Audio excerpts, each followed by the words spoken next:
कभी कभी गिरना बहुत ज़रूरी है ये जानने के लिए कि आप स्टैंड कहाँ करते हो, कहाँ पर खड़े हो आप। हेलो एवरीवन, क्या हुआ, रिजेक्ट कर दिए गए हो या बार बार रिजेक्शन मिल रहा है लाइफ में? कोई नहीं यार, तुम पहले इंसान नहीं हो जिसको रिजेक्शन मिला है या बार बार रिजेक्शन मिल रहा है। हम में से हर इंसान लाइफ के किसी ना किसी एस्पेक्ट पे रिजेक्ट ज़रूर हुआ है। किसी को जॉब में रिजेक्शन मिला है, किसी को रिलेशनशिप में रिजेक्शन मिला है, किसी की आइडियोलॉजीज थॉट्स ही रिजेक्टेड हैं, किसी की पर्सनालिटी लाइफस्टाइल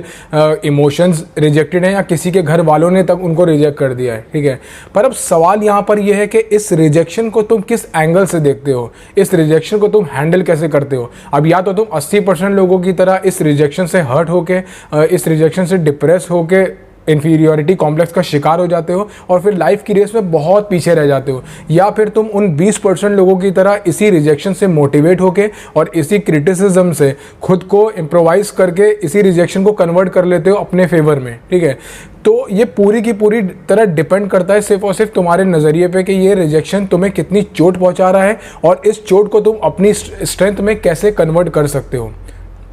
तो अब सवाल यहाँ पर यह है कि क्या रिजेक्शन ज़रूरी है और ये कैसे चेंज करता है हमारी लाइफ। और फिर वही बात आ जाती है कि पूरी की पूरी तरह डिपेंड करता है तुम्हारे नज़रिए पे कि क्या ये रिजेक्शन तुम्हारी लाइफ को एक फुल स्टॉप लगा दे रहा है या फिर इस रिजेक्शन के बाद तुम अनस्टॉपेबल हो जा रहे हो। ठीक है, तो उसके लिए हम यहाँ पर लोगों को दो कैटेगरी में डिवाइड करते हैं, एक 80% और एक 20%। अब 80% लोग क्या होता है, रिजेक्शन के बाद सबसे पहले ये सोचना शुरू कर देते हैं कि वो रिजेक्ट कैसे हो गए, उन्हें कोई कैसे रिजेक्ट कर सकता है या उन्हें रिजेक्शन कैसे मिला। तो बेसिकली वो इस रिजेक्शन को बर्दाश्त नहीं कर पाते, एक्सेप्ट नहीं कर पाते इस रिजेक्शन को, और फिर यही नॉन एक्सेप्टेंस आगे सेंस ऑफ वर्थलेसनेस में और बीइंग अनवांटेड में कन्वर्ट होने लगता है। और फिर उन्हें लगने लगता है कि उनके अंदर कोई क्वालिटी नहीं है, उनके अंदर कोई कैपेबिलिटी नहीं है, या उनके अंदर वो बात नहीं है। यही रीज़न है कि वो बार बार रिजेक्ट हो रहे हैं और फिर वो लाइफ को एक पैसिमिस्टिक पॉइंट ऑफ व्यू से देखना शुरू कर देते हैं और उनको लगने लगता है कि रिजेक्शन उनकी लाइफ का एक पार्ट है। और वहीं दूसरी साइड 20% लोग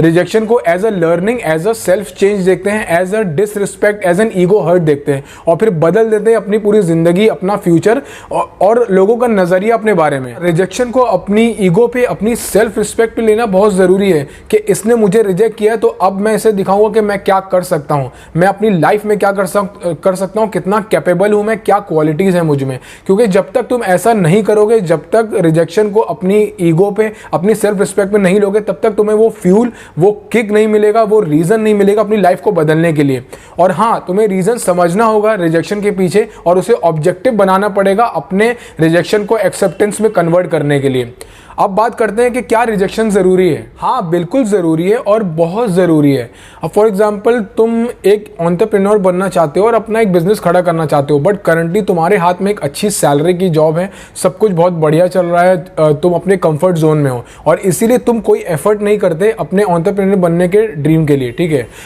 अब एक दिन अचानक क्या होता है, कंपनी को लगता है कि अब वहाँ तुम्हारी ज़रूरत नहीं है और वो कंपनी तुम्हें बाहर निकाल कर खड़ा कर देती है, तुम्हें जॉब से निकाल के बाहर खड़ा कर देती है। अब यही रिजेक्शन तुम्हारी लाइफ को बदल कर रख देता है, तो क्योंकि तुम इस रिजेक्शन को as a disrespect, as a ego देखना शुरू कर देते हो और फिर तुम एफर्ट करना शुरू कर देते हो अपने ड्रीम्स को पूरा करने के लिए और अपने ड्रीम्स को पूरा करने भी लगते हो, क्योंकि तुम यहाँ पर ये दिखाना चाहते हो और ये दिखाते हो कि तुम वर्थलेस नहीं थे, तुम्हारे अंदर कैपेबिलिटीज़ की कमी नहीं थी और तुम इस जॉब से कहीं ज्यादा बेटर कर सकते हो और कर रहे हो अपनी लाइफ में। तो रिजेक्शन क्या करता है, तुम्हें तुम्हारी पोटेंशियल्स को बाहर निकालता है, तुम्हें तुम्हारे कंफर्ट जोन से बाहर निकालता है, तुम्हें रीजन देता है लाइफ में आगे बढ़ने के लिए और ये किक की तरह काम करता है जो तुम्हें सोते से जगा देता है। और सेम इंप्लाई होता है रिलेशनशिप्स में भी। तुम खुद को जब तक रोमांटिकली, इमोशनली और मेंटली इन्वेस्ट करते रहते हो, जब तक तुम्हें रिजेक्शन नहीं मिलता या तुम्हें धोखा नहीं मिलता, और फिर जब लात पड़ती है ना, तो फिर यही रिजेक्शन की नेगेटिव एनर्जी तुमको फ्यूल अप कर देती है अपने ड्रीम्स को पूरा करने के लिए। और यही रिजेक्शन तुम्हें उन सिचुएशन से, उन रिलेशन से, उन लोगों से बाहर निकालता है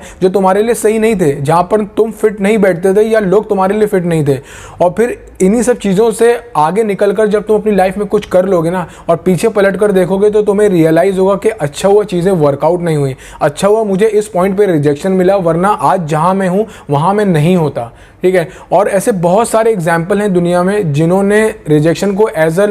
self change, as a motivation देखा और बड़ी बड़ी सक्सेस स्टोरीज लिख डाली। तो रिजेक्शन ऑटोमेटिकली तुम्हारी लाइफ से उन चीज़ों को, उन एलिमेंट्स को निकाल लेता है जो तुम्हारे लिए सही नहीं है या जिनकी तुमको ज़रूरत नहीं है, और उन चीज़ों की तरफ डाइवर्ट कर देता है जहाँ तुम्हारी ज़रूरत है या जिनको तुम्हारी ज़रूरत है। ठीक है, तो भाइयों यार आज के वीडियो में इतना ही है यार, और अपने भाई को सपोर्ट करो लाइक, सब्सक्राइब और शेयर के थ्रू। ठीक है, कोई भी प्रॉब्लम हो इंस्टाग्राम हैंडल पे डीएम करो, लिंक मैंने डिस्क्रिप्शन में दिया हुआ है, या नीचे कमेंट सेक्शन में जाके लिखो, मैं उस पर वीडियो ज़रूर बनाऊंगा। मिलते हैं भाई नेक्स्ट वीडियो में।